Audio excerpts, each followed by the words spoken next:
Marcia. The sheet metal cutter that she had plunged through the parcel post packaging where Waldo Jeffers once resided had now produced a gaping hole in his cracked skull. Blood was streaming in several directions. Worse, it threatened to stain the beige carpet in Sheila Klein's living room. Then the cardboard packing collapsed altogether, and it split its seams as Waldo's remains escaped liberally onto the ground. Exasperated, Sheila and her best friend Marcia Bronson dragged the carcass from the carpet to the porch outside. What a mess.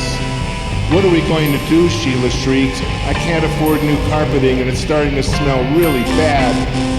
Quickly it occurred to both of them there was a larger, more ominous cloud overhead. Murder? Involuntary manslaughter? "Oh my God," hissed Sheila.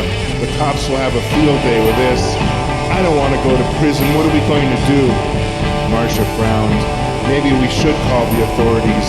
We could explain the circumstances and describe what happened. That this idiot decided to pack up and parcel post himself to us. We were just trying to open up the shipping box. You think they believe us?" Sheila shook her head. "No way, it's just too incredible. Too impossible to believe any of this," she blurted. She looked down at the ground. "Worked honors." But Sheila suddenly thought of the huge wire-frame corrugated box in the tool shed on which the sheet cutter had been resting, maybe large enough to fit what was left of Waldo's gashed crown and bloated body. Panic was setting in, her heart beating fast. Sheila closed her eyes. She slumped over a stool on the patio next to where Waldo had been dragged and thought of the time just last week. She was at the movies with Mort Rosen, the proctologist from Madison. Now he was a gentleman. He'd made dinner reservations for after the movie at the Fox and Hunt, the swankest new restaurant in town, and the meal was just delightful. He ordered for her a medium-rare, charbroiled New York sirloin tip, and he had the grilled salmon. And for dessert, they shared a key lime mousse. When the evening ended, he walked her to the door and he kissed her softly. Not a particularly passionate embrace, but this was a first date.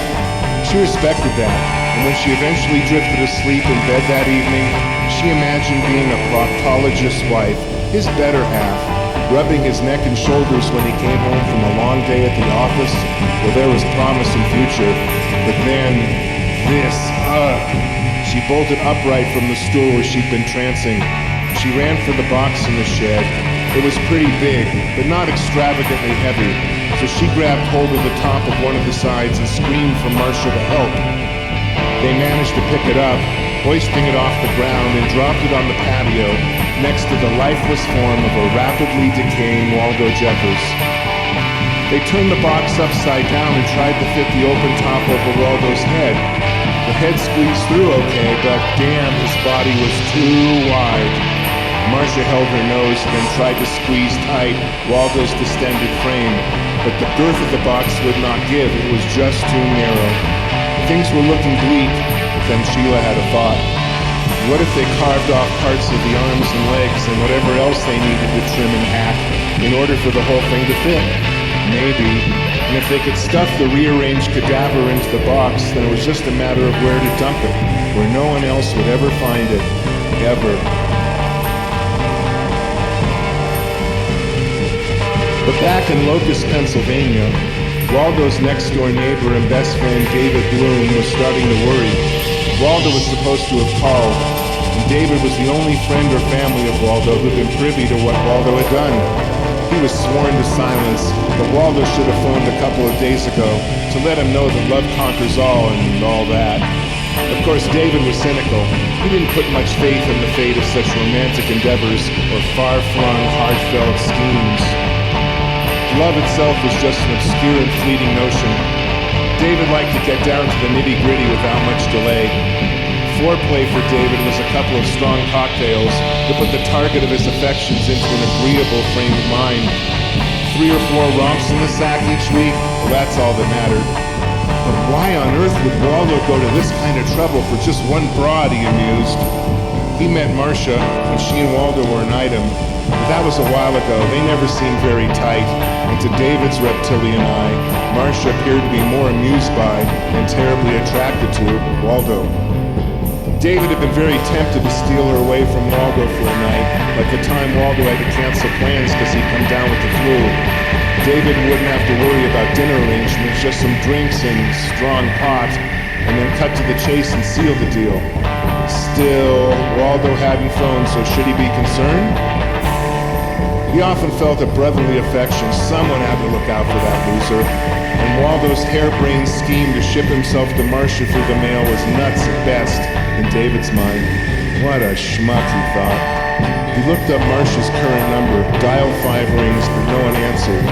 No message, nothing. Strange, he thought. But he let it go and picked up the phone to hunt down one of his other potential conquests.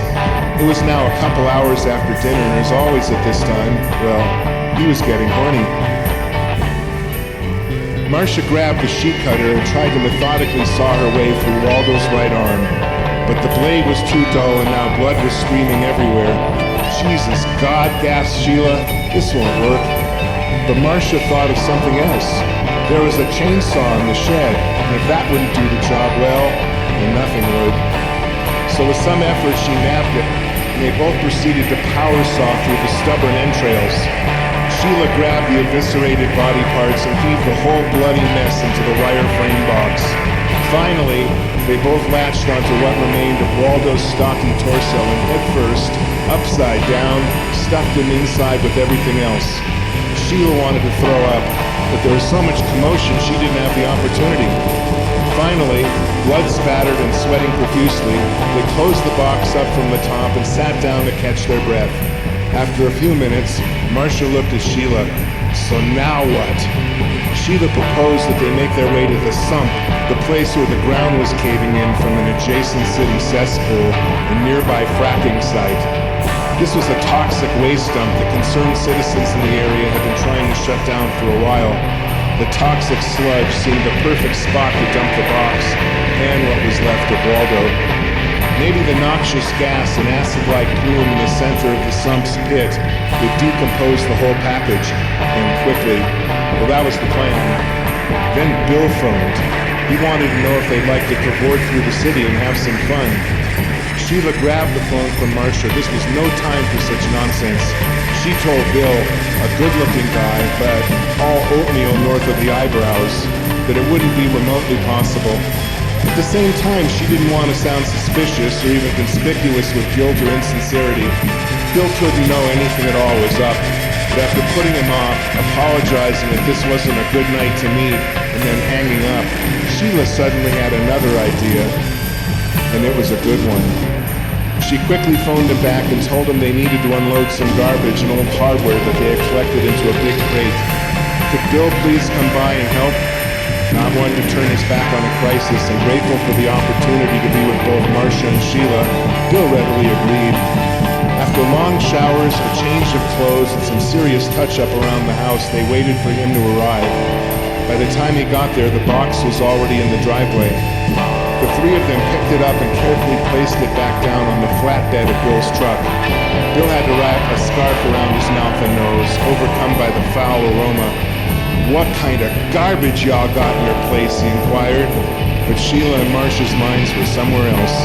When they arrived at the edge of the sump, where the asphalt turned to two-track mud, the box was to be unloaded from the truck.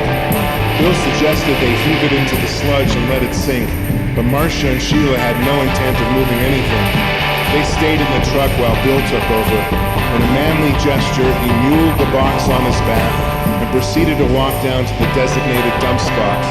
But quickly, as he stepped into the muck, he heard the parking brake release and the truck abruptly lurched forward. Marcia was driving and Sheila was riding shotgun, and they raced back double time toward the main road.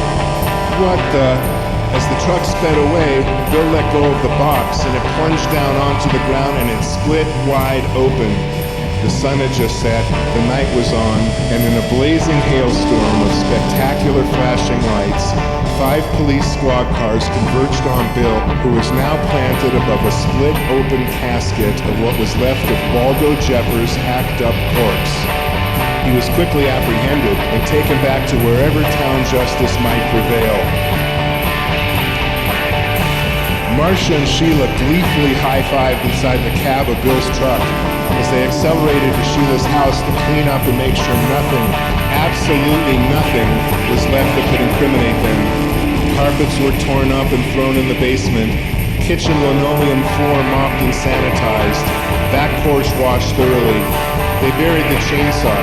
No bloodstains or hair fibers to be found. Physically and emotionally depleted, Marcia passed out in Sheila's arms. The stony silence of the night was palpable, and the house was temporarily at peace.